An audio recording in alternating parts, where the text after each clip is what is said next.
nosím klobouk kouzelníka Pokustolna a v něm bydlí dva králíci. Bob a Bobek. Ale co to? Už je málem večer a oni oba ještě spí. Pánové, takhle zaspat, to se mi ještě nestalo. Vstávat a cvičit. Ale proč? Protože když se vstane, tak se má cvičit. Já ale cvičím jen ráno. Večer si cvič sám.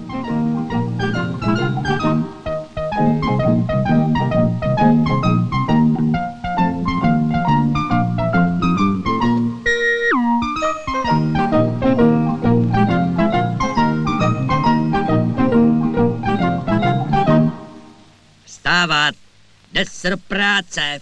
Večer se do práce nechodí. To se chodí leda za zábavou. Bobe, mám nápad. Vyrazíme si na diskotéku. Tak jdem. Trochu ušlechtilé zábavy nám nemůžou škodit. Naopak, povznese nás to a obohatí. No jo, Bobe, ale tam se tancuje. Co pak my umíme? To je fakt, neumíme. Slyšíš? Někdo hraje. Což si to trochu vyzkoušet. Tak zkoušej.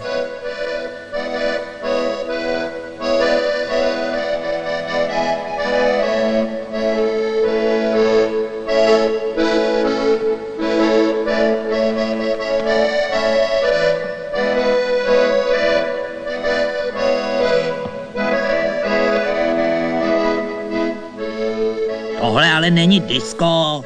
To je, Bobku, ten... No, jak se to říká? Balet. S tím bys mohl tak a nejvejš do národního. Hele, odpočiň si. Teď to zkusím já. Co pak to bylo tak špatný? Parádní to bylo, ale ne disko. Sleduj mě.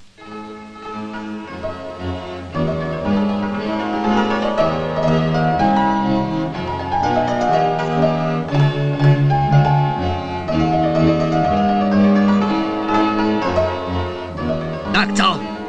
Co tomu říkáš? No jo, no.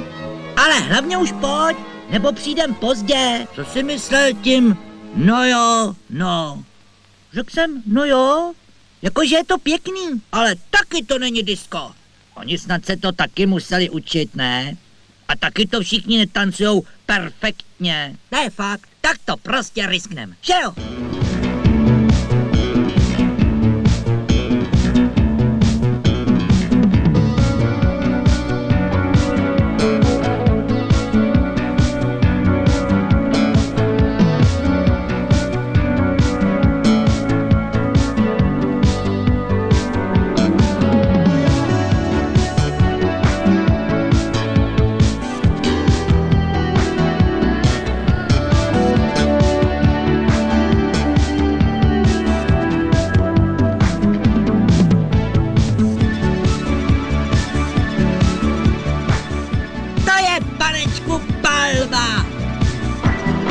Co říkáš?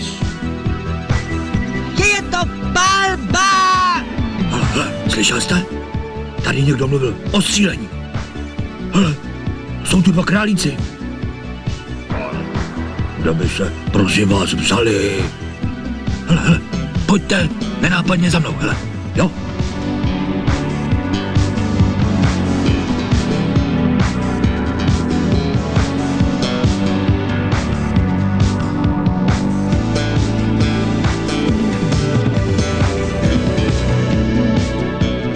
Mají nějakou třeslavou nemoc. Hele, možná je i nakažlivá. Hele, zmizeli. Ale kam?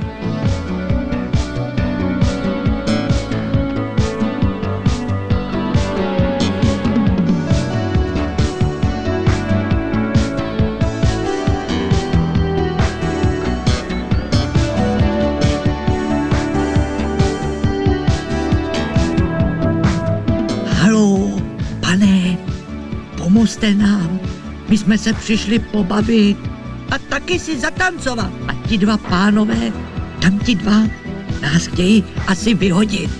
Mám dojem, že vás od někud znám. My jsme, pane, králíci z klobouků. No ovšem, tak vás u nás vítám.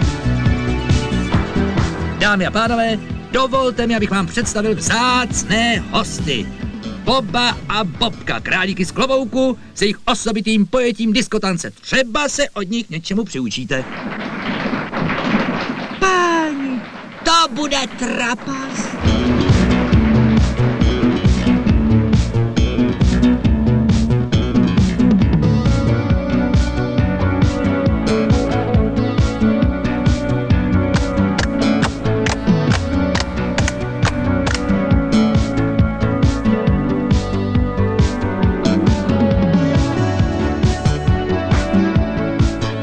Myslím, že nám to docela jde.